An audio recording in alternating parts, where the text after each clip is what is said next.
کوئی دنیا میں کام بغیر محنت کے تو نہیں ملتا، اور اس کے لیے اس سے پہلے جو چیز ہوتی ہے وہ یہ ہوتی ہے کہ آپ کے اندر اپنا یقین کریٹ کرنا ہوتا ہے کہ کیا آپ واقعی اتنی محنت کر کے اپنے آپ کو اس مقام پہ پہنچانا چاہتے ہیں جہاں پر اپنے کام کے اندر، اپنی پروفیشن کے اندر، جو کہ آپ سمجھتے ہیں کہ ایکسلنس کے لیول پہ لے جاتا ہے آپ کو۔ تو کچھ روایتی طور پر پاکستان کی جو فضائی فورس ہے، جو فضائیہ ہے، اس کے جو اہلکار ہیں، وہاں پر ایک ایکسلنس کا ماحول شروع سے ہی ہمارے ساتھ چل رہا ہے۔ یعنی ہر کوئی یہ چاہتا ہے کہ وہ جو کر رہا ہے اس سے بہت بہتر کرے،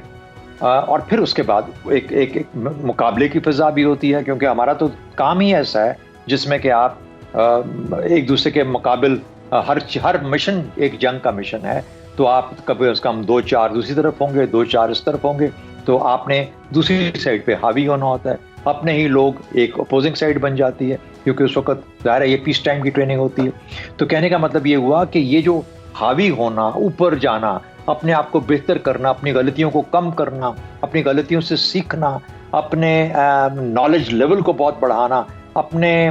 جو آپ کا پلیٹ فارم ہے اس کو بالکل آپٹیمل لیول پہ استعمال کرنا، نہ صرف سکل کے طور پہ لیکن ایک نالج کے طور پہ بھی، مجھے پتا ہو کہ میرے پاس جو کیپیبلٹی ہے میں اس کو کس حد تک، کس بہتر انداز میں استعمال، تو یہ ایک کمبینیشن ہے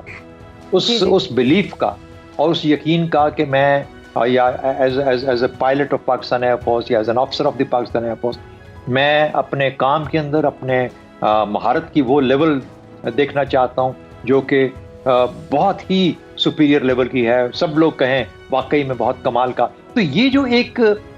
روایت ہے یہ بہت مضبوط ہے پاکستان ایئر فورس کے اندر، تو میرے خیال میں اس چیز نے، اس روایت کو، اللہ کا شکر ہے کہ ہم ختم نہیں ہوئی اور یہ قائم و دائم ہے۔ دوسری بات، ہمارے یہاں چھانٹی بہت ہوتی ہے ایئر فورس کے اندر، یعنی اگر مثال کے طور پہ 50 لوگ افسر بنے ہیں تو ضروری نہیں کہ سب پائلٹ بن جائیں گے۔ افسر آپ بن سکتے ہیں لیکن پائلٹ ہو سکتا ہے 20-25 بنے، ان میں سے ان 20-25 میں سے ہو سکتا ہے کہ فائٹرز میں صرف 10-12 جائیں یا 8-10 جائیں، صرف ان 8-10 میں سے پھر مختلف لیولز پہ چھانٹی ہوتی رہتی ہے کہ وہ کیا اس قابل کی مہارت اس لیول پہ ہے کہ اس کو آگے پروموٹ کیا جا سکے، آگے لے جایا جا سکے۔ تو یہ ہو سکتا ہے کہ آپ نے سفر تو شروع کیا تھا کوئی 35 سال پہلے 50-60 کی نمبر کے اندر، لیکن اخیر میں جو آپ رہ گئے اس لیول پہ پہنچنے کے بعد تو صرف 1 یا 2 رہ گئے۔ اس میں لوگ شہادتیں بھی لیتے ہیں، اس میں لوگ پیچھے بھی رہ جاتے ہیں، اس میں لوگ اس لیول پہ بھی نہیں پہنچ پاتے جہاں پہ توقع کی جاتی ہے۔ تو اتنا کمپیٹیٹو انوائرمنٹ ہے، اتنا کہ پینیکل پہ جانا، اس جگہ پہ پہنچنا، اور خاص طور پر پروفیشنل کمپیٹنس کے اندر ایک بہت ہی ایک جیسے کہتے ہیں کہ مشکل اور خون پسینے والا کام ہے، یہ آسان کام نہیں ہے وہ مہارت حاصل کرنا کسی بھی چیز کے اندر، کسی بھی چیز کے اندر۔ آپ اپنے کسی شعبے میں دیکھ لیں، آپ عامیانہ طور پر بھی شعبے کے آپ اس کا حصہ بن سکتے ہیں، اور اگر آپ بہت ہی کمال کا مہارت حاصل کرنا چاہتے ہیں، درجہ پانا چاہتے ہیں اس کے لیے، لیکن جتنا بڑا درجہ پانا چاہتے ہیں اتنی محنت کی ضرورت ہے۔ پاکستان ایئر فورس کا فرق یہ ہے کہ یہ روایت ابھی تک زندہ ہے، قائم ہے، اور اس کو پہچانا جاتا ہے اور اس کو ریوارڈ کیا جاتا ہے۔ شہزاد چودھری صاحب، پاک فضائیہ کی فوجی صلاحیت کا مظاہرہ تو عوام کئی بار دیکھ چکے ہیں، اور حال ہی میں 2-3 واقعات ایسے ہوئے ہیں جو سب کے ذہنوں میں تازہ ہیں، لیکن اگر ہم مادی اعتبار سے دیکھیں تو ہماری فورس کس قدر مسائل کا شکار ہے؟ ایک عام پاکستانی کو شاید اس کا علم بھی نہیں ہے۔ آپ ایک عرصے تک فضائیہ کا حصہ بھی رہے ہیں، اس حوالے سے آگاہ کیجیے گا کہ ہمارے اکوپمنٹ کی اس وقت کیا حالت ہے اور باقی معاملات کیسے ہیں؟ میرا خیال ہے سب سے بڑی جو اس کی کریڈٹ ہے نا، جو